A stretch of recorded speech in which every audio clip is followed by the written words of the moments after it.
ఓం శాంతి. ఈరోజు Murali date 8 September 2025. బాబా చెప్తున్నారు, మధురమైన పిల్లలు, పుణ్యాత్ములుగా అయ్యేందుకు సాధ్యమైనంత ఎక్కువగా మంచి కర్మలు చేయండి. ఆల్రౌండర్గా అవ్వండి. దైవీ గుణాలు ధారణ చేయండి. ప్రశ్న: ఏ శ్రమ చేస్తే పిల్లలైన మీరు పదంపతులుగా అవుతారు? జవాబు: వికారీ దృష్టిని పవిత్ర దృష్టిగా చేసుకోవటమే అన్నిటికంటే పెద్ద కష్టము. ఈ కనులే చాలా మోసం చేస్తాయి. కనులను పవిత్రంగా చేసుకునేందుకు తండ్రి యుక్తిని తెలిపించారు. పిల్లలు, ఆత్మీక దృష్టితో చూడండి, దేహాన్ని చూడకండి. నేను ఆత్మను అనే అభ్యాసాన్ని పక్కా చేసుకోండి. ఈ శ్రమ ద్వారా మీరు జన్మజన్మలకు పద్మాపతులుగా అవుతారు. పాట: ధైర్యం వహించు మనసా.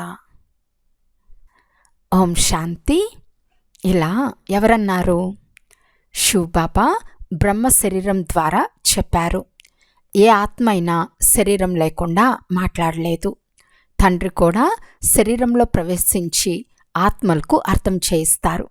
పిల్లలు, ఇప్పుడు మీకు శారీరక సంబంధం లేదు, ఇది ఆత్మిక సంబంధం. ఆత్మకు పరంపిత పరమాత్మ ద్వారా జ్ఞానం లభిస్తుంది. దేహదారులందరూ చదువుకుంటున్నారు. తండ్రి తమ సొంత దేహం లేనేలేదు కనుక కొంత సమయం కొరకు ఇతని శరీరాన్ని ఆధారంగా తీసుకున్నారు. ఇప్పుడు తండ్రి చెప్తున్నారు, స్వయాన్ని ఆత్మగా నిశ్చయం చేసుకుని కూర్చోండి. అనంతమైన తండ్రి ఆత్మలైన మనకు అర్థం చేయిస్తారు. వారు తప్ప ఇతరులెవ్వరూ ఈ విధంగా అర్థం చేయించలేరు. ఆత్మకు ఎలా అర్థం చేయిస్తుంది? ఆత్మలకు అర్థం చేయించే పరమాత్మ కావాలి. వారిని గురించి ఎవరికీ తెలియదు. త్రిమూర్తి చిత్రం నుండి కూడా శివుణ్ణి తొలగించేశారు. బ్రహ్మ ద్వారా స్థాపన ఎవరు చేయిస్తారు? బ్రహ్మ నూతన ప్రపంచం రచయిత కాదు. అనంతమైన తండ్రి సర్వుల రచయిత శివబాబా ఒక్కరే. బ్రహ్మ కూడా ఇప్పుడు మాత్రమే మీ అలౌకిక తండ్రిగా ఉన్నారు, తర్వాత ఉండరు. సత్యుగంలో లౌకిక తండ్రి మాత్రమే ఉంటారు. కలియుగంలో లౌకిక తండ్రి, పారలౌకిక తండ్రి ఉంటారు. ఇప్పుడు సంగం యుగంలో లౌకిక, అలౌకిక, పారలౌకిక ముగ్గురు తండ్రులున్నారు. సుఖధామంలో నన్నెవ్వరూ స్మృతి చేయరని తండ్రి చెప్తున్నారు. విశ్వాధికారులుగా తండ్రి తయారు చేశారు. మరి ఎందుకు పిలుస్తారు? అక్కడ ఇతర ఏ ఖండమూ ఉండదు. కేవలం సూర్యవంశీలే ఉంటారు. చంద్రవంశీలు కూడా తర్వాత వస్తారు. పిల్లలు, ఇప్పుడు ధైర్యం వహించండి. ఇక కొద్ది రోజులే ఉన్నాయని తండ్రి చెప్తున్నారు. పురుషార్థం బాగా చేయండి. దైవీ గుణాలు ధారణ చేయకుంటే పదవి కూడా భ్రష్టమైపోతుంది. ఇది చాలా పెద్ద లాటరీ. బ్యారిస్టర్, సర్జన్ మొదలైన వారి కావటం కూడా లాటరీనే కదా. వారు చాలా ధనం సంపాదిస్తారు. అనేక మందిపై అధికారం చలాయిస్తారు. ఎవరైతే బాగా చదివిస్తారో వారు ఉన్నత పదవిని పొందుతారు. తండ్రిని స్మృతి చేస్తే వికర్మలు వినాశనమవుతాయి. తండ్రిని కూడా క్షణక్షణం మర్చిపోతారు. మాయా స్మృతిని మర్పిస్తుంది, జ్ఞానాన్ని మర్పించదు. తండ్రి చెప్తున్నారు, మీ ఉన్నతి చేసుకోవాలి అంటే చాట్ను పెట్టండి. రోజంతట్లో ఏ పాపకర్మ కూడా చేయలేదు కదా, లేకుంటే 100 రెట్లు పాపం అయిపోతుంది. యజ్ఞాన్ని సంభాళించేవారు కూర్చుని ఉన్నారు.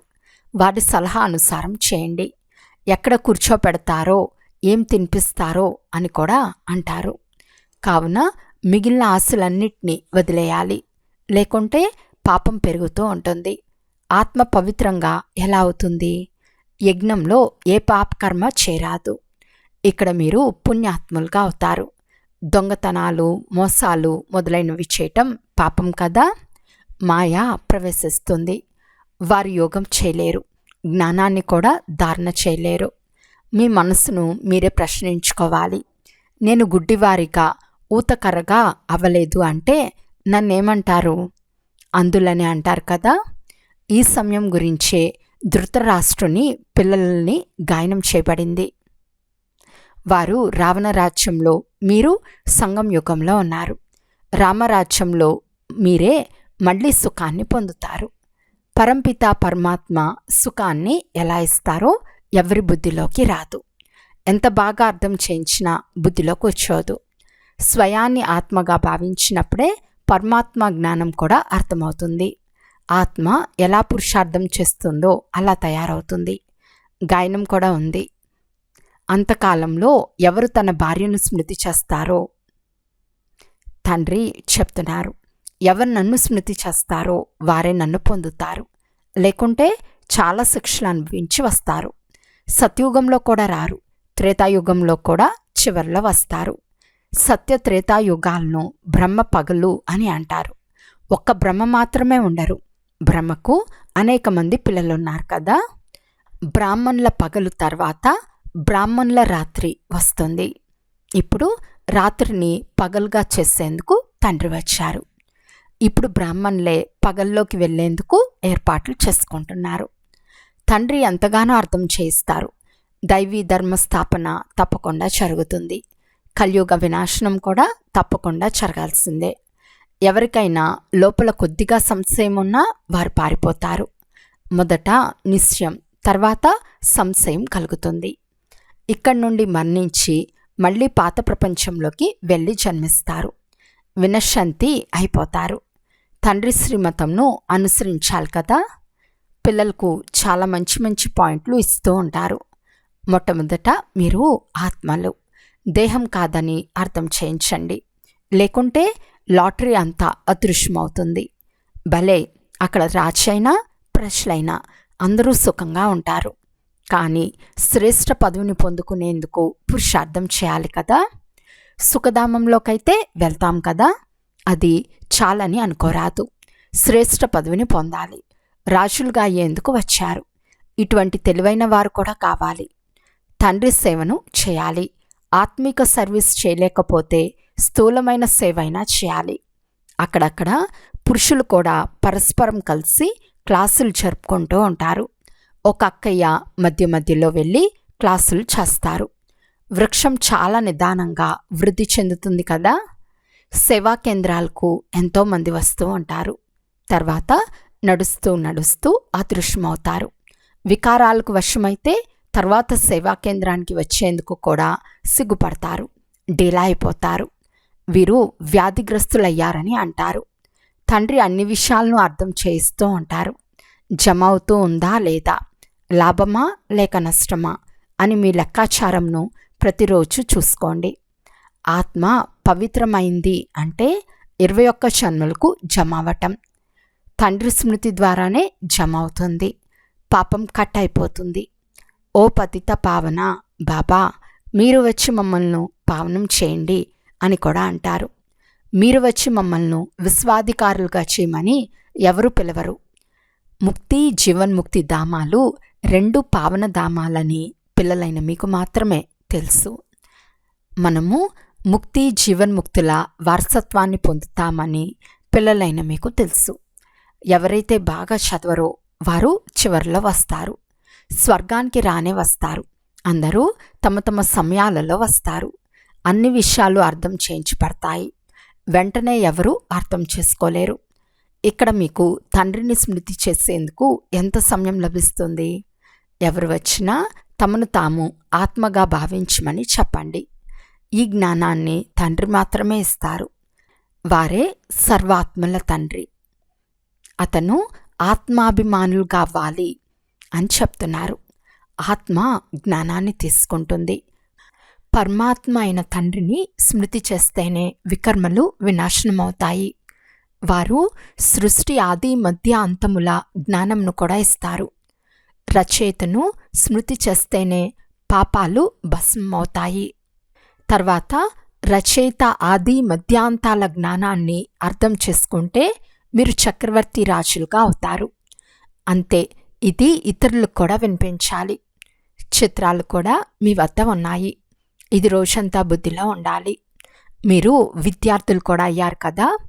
అనేక మంది విద్యార్థులు గృహస్థులుగా కూడా ఉంటారు.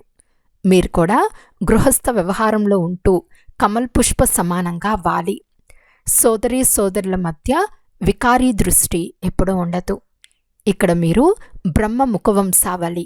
వారు వికారీ దృష్టిని పవిత్రంగా చేసుకునేందుకు చాలా కష్టపడాలి. అర్ధకల్పం నుండి అలవాటైపోయింది. దాన్ని తొలగించేందుకు చాలా కష్టపడాలి. ఈ వికారీ దృష్టిని తొలగించేందుకు బాబా ఏదైతే తెలియచేశారో అది చాలా కష్టమని అందరూ రాస్తారు. క్షణక్షణం బుద్ధి అటువైపు వెళ్ళిపోతుంది. సంకల్పాలు చాలా వస్తాయి. ఇప్పుడు కళ్ళను ఏం చేయాలి? సూరదాస్ ఉదాహరణ ఇస్తారు కదా. వారు కథ వలె తయారు చేశారు. కళ్ళు మోసం చేస్తున్నాయని గ్రహించి కళ్ళనే పీకేశారు. ఇప్పుడు ఇక్కడ అలాంటిదేమీ లేదు. కళ్ళైతే అందరికీ ఉన్నాయి, కానీ వికారీగా ఉన్నాయి. వాటిని పవిత్రంగా చేసుకోవాలి. గృహస్థంలో ఉంటూ ఇది సాధ్యం కాదని మనుషులు భావిస్తారు. సాధ్యమవుతుందని తండ్రి చెప్తున్నారు. ఎందుకంటే ఇందులో చాలా చాలా సంపాదన ఉంటుంది. మీరు జన్మ జన్మలకు పద్మాపతులుగా అవుతారు. అక్కడ లెక్కలేనంత ఉంటుంది. ఈ మధ్య బాబా పద్మాపతి, పద్మావతి అని పేర్లు పెడుతున్నారు.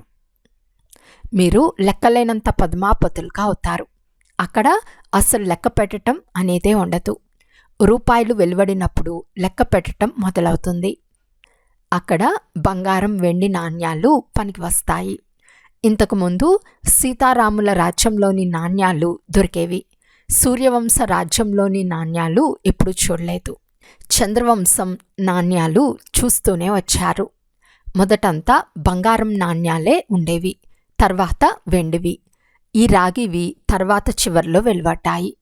ఇప్పుడు పిల్లలైన మీరు తండ్రి నుండి వారసత్వం తీసుకుంటున్నారు. సత్యుగంలో ఏ పద్ధతులు నడవాలో అవే నడుస్తాయి. మీరు మీ పురుషార్థం చేయండి. స్వర్గంలో చాలా కొద్దిమంది మాత్రమే ఉంటారు. ఆయువు కూడా చాలా ఎక్కువగా ఉంటుంది. అకాల మృత్యువులు ఉండవు. మనం కాలునిపై విజయం పొందుతామని మీరు తెలుసుకున్నారు. అక్కడ మరణం పేరే ఉండదు. దానిని అమర్లోకము అని అంటారు. దీనిని మృత్యులోకము అని అంటారు. అమర్లోకంలో హాహాకారాలు ఉండవు. ఎవరైనా వృద్ధులు మరణిస్తే ఇంకా సంతోషిస్తారు. వెళ్ళి చిన్న పిల్లవాడిగా జన్మిస్తారు. ఇక్కడ మరణిస్తే ఏడవటం మొదలు పెడతారు. మీకు ఎంత మంచి జ్ఞానం లభిస్తోంది, ఎంత ధారణ చేయాలి, ఇతరులకు కూడా అర్థం చేయించాల్సి ఉంటుంది. బాబాతో ఎవరైనా మేము ఆత్మీక సర్వీస్ చేయాలని అనుకుంటున్నాము అంటే బాబా వెంటనే భలే చేయండి అని చెప్తారు. బాబా ఎవరిని వద్దనరు. జ్ఞానం లేదంటే అజ్ఞానం ఉన్నట్లే అర్థం. అజ్ఞానంతో చాలా డిస్సర్వీస్ చేస్తారు. సర్వీస్ బాగా చేస్తేనే లాటరీ దొరుకుతుంది. ఇది చాలా పెద్ద లాటరీ. ఇది ఈశ్వర్య లాటరీ. మీరు రాజారాణులుగా అయితే మీ మనవళ్ళు, మనవరాళ్ళు తింటూ వస్తారు. ఇక్కడ ప్రతి ఒక్కరూ తమ కర్మల అనుసారం ఫలాన్ని పొందుతారు. ఎవరైనా చాలా ధనాన్ని దానం చేస్తే రాజులుగా అవుతారు. తండ్రి పిల్లలకు అన్ని విషయాలు అర్థం చేయిస్తారు. బాగా అర్థం చేసుకుని ధారణ చేయాలి, సర్వీస్ కూడా చేయాలి. వేలాది ఆత్మలకు సర్వీస్ జరుగుతుంది. అక్కడక్కడ భక్తి భావన కలిగిన వారు చాలా మంచివారుగా ఉంటారు. చాలా భక్తి చేసి ఉంటారు. అప్పుడే జ్ఞానం కూడా ఇష్టమవుతుంది. ముఖం ద్వారానే తెలిసిపోతుంది. వింటూనే సంతోషిస్తూ ఉంటారు. ఎవరికి అర్థం కాదో వారు అటు ఇటు చూస్తూ ఉంటారు, లేక కళ్ళు మూసుకుని కూర్చునేస్తారు. బాబా అంతా చూస్తున్నారు. ఎవరికైనా నేర్పించటం లేదంటే ఏమీ అర్థం చేసుకోలేదని అర్థం. ఒక చెవితో విని మరో చెవితో వదిలేస్తారు. ఇది అనంతమైన తండ్రి నుండి అనంతమైన వారసత్వం తీసుకునే సమయం. ఎంత తీసుకుంటారో అంత జన్మ జన్మాంతరాలు కల్పకల్పాలకు మీకు లభిస్తుంది. లేకుంటే చివర్లో చాలా పశ్చాత్తాపడతారు. మేం పూర్తిగా చదువుకోలేదు కనుక పదవిని కూడా పొందుకోలేకపోయామని అందరికీ సాక్షాత్కారం అవుతుంది. వారు వెళ్ళి ఏమవుతారు? నౌకర్లు, చాకర్లు, సాధారణ ప్రజలుగా అవుతారు. ఇక్కడ రాజధాని స్థాపన అవుతూ ఉంది. ఎంతెంత చేస్తారో దాని అనుసారం ఫలం లభిస్తుంది. నూతన ప్రపంచం కొరకు మీరు మాత్రమే పురుషార్థం చేస్తారు. మనుషులు దానపుణ్యాలు చేస్తారు. అది కూడా ఈ ప్రపంచం కొరకే. ఇది సాధారణ విషయం. మనం మంచి పని చేస్తే తర్వాత జన్మలో మంచి ఫలం లభిస్తుంది. కానీ మీది 21 జన్మల విషయం. ఎంత ఎక్కువ సాధ్యమవుతుందో అంత ఎక్కువ మంచి కర్మలు చేయండి. ఆల్రౌండర్గా అవ్వండి. నంబర్ 1 విషయం, మొదట జ్ఞాని ఆత్మలుగా, యోగి ఆత్మలుగా అవ్వాలి. జ్ఞానం కూడా ఉండాలి. ఉపన్యసించేందుకు మహారథులను పిలుస్తారు. అన్ని విధాలైన సేవలు చేసేవారికి పుణ్యం జమ అవ్వనే అవుతుంది. సబ్జెక్టులు ఉన్నాయి కదా. యోగంలో ఉండి ఏ పని చేసినా మంచి మార్కులు లభిస్తాయి. సర్వీస్ చేస్తున్నామా లేక కేవలం తింటూ నిద్రిస్తూ ఉన్నామా అని మీ హృదయాలను మీరే ప్రశ్నించుకోండి. ఇది చదువు, ఏ ఇతర విషయము లేదు. మీరు మనుషుల నుండి దేవతలుగా, నరుని నుండి నారాయణునిగా అవుతారు. ఇదే అమర్ కథ, తీసరి కథ. మనుషులంతా వెళ్ళి అసత్యమైన కథలు వింటారు. 3వ నేత్రాన్ని తండ్రి తప్ప మరెవ్వరూ ఇవ్వలేరు. ఇప్పుడు మీకు 3వ నేత్రం లభించింది. దీని ద్వారా మీరు సృష్టి ఆది మధ్య అంతాలను తెలుసుకుంటారు. ఈ చదువులో కుమార్ కుమారీలు చాలా చురుకుగా ముందుకు వెళ్ళాలి. చిత్రాలు కూడా ఉన్నాయి. ఎవరైనా గీతా భగవానుడు ఎవరు అని అడగాలి. వారి ద్వారా ముక్తిధామపు వారసత్వం లభిస్తుంది. మనము ఇక్కడ నివసించేవారము. ఇక్కడకు పాత్రను అభినయించేందుకు వచ్చాము. ఇప్పుడు పావనంగా ఎలా అవ్వాలి? పతిత పావనులు ఒక్క తండ్రి మాత్రమే. పోను పోను పిల్లలైన మీ స్థితి కూడా చాలా బాగా తయారవుతుంది. తండ్రి రకరకాలుగా అర్థం చేస్తూ ఉంటారు. ఒకటేమో తండ్రిని స్మృతి చేయాలి. అప్పుడే జన్మ జన్మాల పాపాలు నశిస్తాయి. మీ మనస్సును మీరే ప్రశ్నించుకోండి. మేము ఎంత స్మృతి చేస్తున్నాము? చాట్ పెట్టడం మంచిది. మీ ఉన్నతిని మీరే చేసుకోండి. మీపై మీరే దయ చూపుకుని మీ నడవడికను గమనించుకుంటూ ఉండండి. ఒకవేళ తప్పులు చేస్తూనే ఉంటే రిజిస్టర్ పాడైపోతుంది. ఇందులో దైవీ నడవడికలు కూడా కావాలి. గాయనం కూడా ఉంది కదా. ఏం తినిపిస్తారో, ఎక్కడ కూర్చోపెడతారో, ఏ ఆదేశాలను ఇస్తారో అవే చేస్తాము. ఆదేశాలను తప్పకుండా శరీరం ద్వారానే ఇస్తారు కదా. స్వర్గద్వారం అనే ఈ పదం చాలా బాగుంది. ఇది స్వర్గానికి వెళ్ళే ద్వారము. అచ్చా, మధురాతి మధురమైన అపురూపమైన పిల్లలకు మాతాపిత బాప్తాతాల ప్రియ స్మృతులు మరియు గుడ్ మార్నింగ్. ఆత్మిక పిల్లలకు ఆత్మిక తండ్రి నమస్తే. ఆత్మిక తండ్రికి ఆత్మిక పిల్లల యొక్క ప్రియ స్మృతులు మరియు నమస్తే నమస్తే నమస్తే. ధారణ కొరకు ముఖ్య సారము. ఫస్ట్ పాయింట్, పుణ్యాత్ములుగా అయ్యేందుకు ఇతర ఆశలన్నీ వదిలి, బాబా మీరు ఏది తినిపిస్తారో, ఎక్కడ కూర్చోపెడతారో, ఏది చేయిస్తారో అదే చేస్తాము అన్నది పక్కా చేసుకోవాలి. ఏ పాపకర్మలు చేయరాదు. సెకండ్ పాయింట్, ఈశ్వర్య లాటరీని పొందుకునేందుకు ఆత్మిక సేవలో నిమగ్నమైపోవాలి. జ్ఞానం ధారణ చేసి ఇతరులతో చేయించాలి. మంచి మార్కులు తెచ్చుకునేందుకు స్మృతిలో ఉండి కర్మలు ఆచరించాలి. ఈరోజు వరదానము. మాయా మరియు ప్రకృతిని దాసీగా చేసుకునే సదా స్నేహి భవ. ఏ పిల్లలైతే సదా స్నేహిలుగా ఉన్నారో వారు తండ్రి ప్రేమలో లీనమై ఉన్నందున శ్రమ మరియు కష్టం నుండి సదా సురక్షితంగా ఉంటారు. వారి ముందు ప్రకృతి మరియు మాయ రెండూ ఇప్పటి నుండే దాసీగా అయిపోతాయి. అనగా సదా స్నేహి ఆత్మ యజమానిగా అయిపోతుంది. కనుక ప్రకృతికి గాని మాయకు గాని సదా స్నేహిలుగా ఉన్న ఆత్మల సమయాన్ని లేక సంకల్పాన్ని తమ వైపు ఆకర్షించేందుకు ధైర్యం ఉండదు. వారి ప్రతి సమయం, ప్రతి సంకల్పం తండ్రి స్మృతి మరియు సేవ కొరకే ఉంటాయి. స్నేహి ఆత్మల స్థితిని గురించి ఒక్క తండ్రి తప్ప ఇతరులెవ్వరూ లేరు. తండ్రియే ప్రపంచము అని మహిమ ఉంది.